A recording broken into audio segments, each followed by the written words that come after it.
할렐루야. 사랑하는 대강의 가족 여러분, 오늘 하루도 하나님의 말씀과 동행하는 삶이 되길 소망합니다.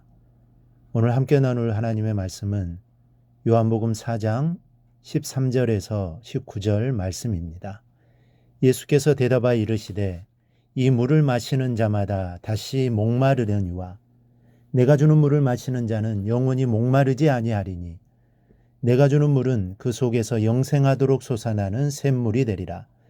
여자가 이르되 주여 그런 물을 내게 주사 목마르지도 않고 또 여기 물 기르러 오지도 않게 하옵소서. 이르시되 가서 내 남편을 불러오라. 여자가 대답하여 이르되 나는 남편이 없나이다. 예수께서 이르시되 내가 남편이 없다 하는 말이 옳도다. 너에게 남편 5이 있었고 지금 있는 자도 내 남편이 아니니 내 말이 참되도다. 여자가 이르되 주여 내가 보니 선지자로소이다. 아멘. 예수님께서 소외되었던 사마리아를 찾아오신 것은 우리에게 얼마나 큰 소망이 되는지 모릅니다. 더욱이 사마리아에서도 가장 죄가 많고 비천한 여인을 찾아오신 것은 부족함이 많은 나에게 더 큰 소망과 용기가 됩니다. 왜냐하면 저와 여러분이 바로 이 사마리아 여인과 같은 인생을 살아가고 있기 때문입니다.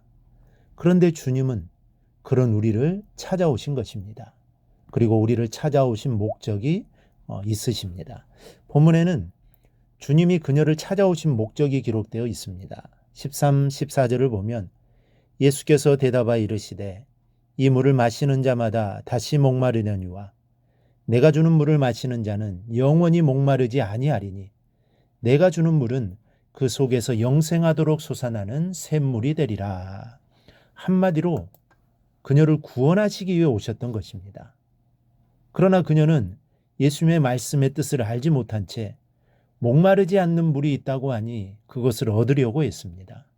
물을 길러 여기까지 오지 않아도 된다는 기대로 예수님을 바라보고 있는 겁니다. 그런데 예수님은 아주 엉뚱한 말씀을 하십니다. 가서 내 남편을 불러오라는 것입니다. 어찌 보면 가혹한 말씀처럼 보입니다. 왜냐하면 그녀의 남편은 5이나 있었고 지금 있는 자도 자기 남편이 아닌 것으로 보아 그녀의 가장 깊은 상처를 건드리신 것이었기 때문입니다. 그러면 예수님은 왜 이 여인의 가장 깊은 과거의 상처를 건드리신 것일까요? 어느 누구에게도 이야기하고 싶지 않은 불륜의 관계를 굳이 건드리신 까닭이 무엇냐 이것입니다. 바로 그 깊은 상처를 치유해 주시기 위해서였다는 것입니다. 유능한 외과 의사가 수술에 필요한 준비를 끝내고 수술을 시작하듯이 주님은 이미 그녀의 상처를 드러내어 치료를 시작하신 것입니다. 주님에게 치료를 받기만 하면 새로운 삶을 살게 됩니다. 마태는 전직 세리 출신이었지만 예수를 만나고 치료를 받은 후에는 그 인생이 놀랍게 바뀌었습니다. 세리라는 직업을 혐오하고 정말 가증스럽게 여기는 유대인들을 위한 복음서를 기록하게 된 것입니다. 모든 사람에게는 그 자신을 불행하게 만드는 치유하기 힘든 상처 및 약점이 있기 마련입니다. 그런데 예수를 믿는 순간에 이 모든 것들이 사라지게 됩니다. 그러므로 나를 괴롭게 하는 상처가 있거든 주저하지 말고 예수님께 도움을 청하시기 바랍니다. 상처를 그대로 간직하고 살면 괴로움이 끊이지 않습니다. 하지만 주님의 초청에 응하여 도움을 청하면 주님께서는 그 누구도 거절하지 않으시고 모든 문제를 해결해 주실 것입니다. 주님이 이 땅에 오신 것은 이러한 죄의 문제를 해결해 주시기 위해서입니다. 많고 무거운 죄들을 용서해 주고 구원을 얻도록 하기 위해서입니다.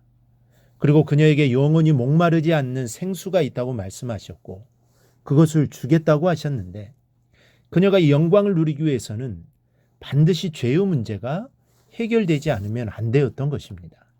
사랑하는 여러분, 성령께서는 우리의 양심에 조용히 말씀하십니다. 그 음성에 귀를 기울이면 나의 부족함과 허물과 죄를 발견하게 됩니다. 내가 죄인임을 알지 못하면 주님의 은총에 참여할 수 없습니다. 교만하면서도 교만한 줄 모르는 사람은 영원히 은혜를 받을 수가 없습니다. 그러나 성령께서는 내가 버려야 할 죄들을 하나하나 일러주십니다. 그 음성을 받아들이고 회개하며 주를 의지할 때 비로소 성령의 은혜에 동참하게 되는 것입니다.